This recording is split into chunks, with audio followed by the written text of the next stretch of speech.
Hi ಸ್ನೇಹಿತರೆ, ಎಲ್ಲರಿಗೂ ನಮಸ್ಕಾರ. ನಾನು ನಿಮ್ಮ ಕಾವ್ಯ. ಸೊ, ಇವತ್ತು ಮತ್ತೊಂದು ಹೊಸ ಪ್ರೊಫೈಲ್ ಜೊತೆಗೆ ನಾನು ನಿಮ್ಮ ಮುಂದೆ ಬಂದಿದ್ದೇನೆ. ಪ್ರೊಫೈಲ್ ತುಂಬಾನೇ ಚೆನ್ನಾಗಿದೆ. ನಿಮಗೂ ಕೂಡ ಇಷ್ಟ ಆಗುತ್ತೆ ಅಂತ ಅನ್ಕೊಂಡಿದ್ದೇನೆ. ಇವರ ವೈಯಕ್ತಿಕ ಪರಿಚಯ ಬಂದು ಹೆಸರು ಭವ್ಯ, ಊರು ತುಮಕೂರು, ವಯಸ್ಸು 30 ವರ್ಷ ತುಂಬಿದೆ. ಸಮಸ್ಯೆ ಮದುವೆ ಆಗಲು ಹುಡುಗ ಬೇಕು, ಗಂಡ ಇಲ್ಲ, ಎತ್ತರ 5.2 ಅಡಿ ಎತ್ತರ, ಅನುಭವ ಇನ್ನು ಆಗಬೇಕು, ಜಾತಿ ಲಿಂಗಾಯತ, ಆಸೆ ಗಂಡನ ಸುಖ ನೋಡಬೇಕು. ಹಾಗೇನೆ ಸ್ನೇಹಿತರೆ, ಇವರ ಹತ್ತಿರ ಇರುವ BMW X3 ಕಾರಿನ ಬಗ್ಗೆನೂ ಫುಲ್ ರಿವ್ಯೂ ಕೊಟ್ಟಿದ್ದಾರೆ.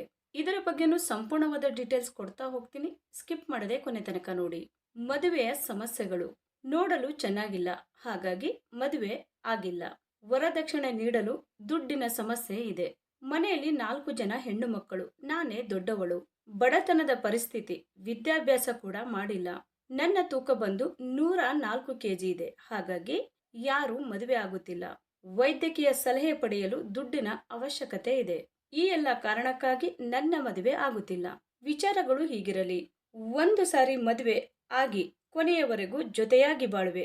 ಸಂಶಯ ಪಡಬೇಡಿ, ನೀವು ಹೇಳಿದ ಹಾಗೆ ಕೇಳಿಕೊಂಡು ಇರುತ್ತೇನೆ. ನಿಮಗೆ ಸಾಕಾಗುವವರೆಗೆ ದೈಹಿಕ ಸುಖ ನೀಡುತ್ತೇನೆ. ಯಾವುದೇ ರೀತಿಯಲ್ಲಿ ನಿಮ್ಮ ಮನಸ್ಸು ನೋಯಿಸುವುದಿಲ್ಲ.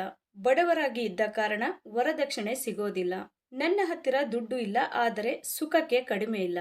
ಹಾಗೇನೆ ಸ್ನೇಹಿತರೆ, ಇವರ ಹತ್ತಿರ ಇರುವ 2016ನ BMW X3 X drive 20D X line ಕಾರಿನ ರಿವ್ಯೂ ನೋಡೋದಾದ್ರೆ ಒಳಗಿನ ಫೋಟೋಗಳು ಎಲ್ಲ ಈ ರೀತಿಯಾಗಿ ಇವೆ ಅಂತ ಹೇಳಿಕೊಂಡಿದ್ದಾರೆ.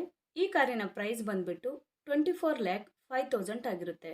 2016ನಲ್ಲಿ ಪರ್ಚೇಸ್ ಮಾಡಿರ್ತಾರೆ. 92,300 ಕಿಲೋಮೀಟರ್ ರನ್ನಿಂಗ್ ಆಗಿರುತ್ತೆ. ಮ್ಯಾನುಫ್ಯಾಕ್ಚರಿಂಗ್ ಇಯರ್ ಬಂದು ಜೂನ್ 2016 ಆಗಿರುತ್ತೆ. ಫ್ಯೂಲ್ ಟೈಪ್ ಬಂದು ಡೀಸೆಲ್ ಆಗಿರುತ್ತೆ. ಟ್ರಾನ್ಸ್ಮಿಷನ್ ಎಲ್ಲ ಕೂಡ ಆಲ್ಮೋಸ್ಟ್ ಆಟೋಮೆಟಿಕ್ ಆಗಿರುತ್ತೆ. ನಂಬರ್ ಆಫ್ ಓನರ್ ನೋಡೋದಾದ್ರೆ ಸೆಕೆಂಡ್ ಓನರ್ ಆಗಿರ್ತಾರೆ. ಇನ್ಸೂರೆನ್ಸ್ ನೋಡೋದಾದ್ರೆ ಎಕ್ಸ್ಪೈರ್ ಆಗಿದೆ ಅಂತ ಹೇಳಿದ್ದಾರೆ. ಸ್ನೇಹಿತರೆ, ಈ ಕಾರಿನ ಒಳಗಡೆ ಸೀಟ್ ಎಲ್ಲ ಈ ತರಹ ಇದೆ ಅಂತ ಹೇಳಿ ಮಾಹಿತಿಯನ್ನ ಸ್ಪಷ್ಟವಾಗಿ ತಿಳಿಸಿಕೊಟ್ಟಿದ್ದಾರೆ.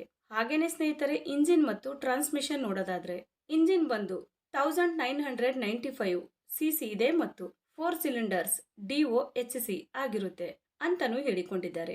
ಮತ್ತೆ ಇಂಜಿನ್ ಟೈಪ್ ಬಂದು ಇನ್ಲೈನ್ ಟರ್ಬೋಚಾರ್ಜ್ಡ್ ಇಂಜಿನ್ ಆಗಿರುತ್ತೆ ಅಂತಾನೂ ಹೇಳಿಕೊಂಡಿದ್ದಾರೆ. ಹಾಗೇನೆ ಮ್ಯಾಕ್ಸಿಮಮ್ ಪವರ್ ನೋಡೋದಾದ್ರೆ 190 BHP ಮತ್ತೆ RPM ಬಂದು 4000 ಅಂತಾನೂ ಹೇಳಿದ್ದಾರೆ. ಮತ್ತೆ ಟೋರ್ಕ್ಯೂ ಬಂದು 400 Nm ಆಗಿರುತ್ತೆ ಅಂತಾನೂ ಹೇಳಿಕೊಂಡಿದ್ದಾರೆ.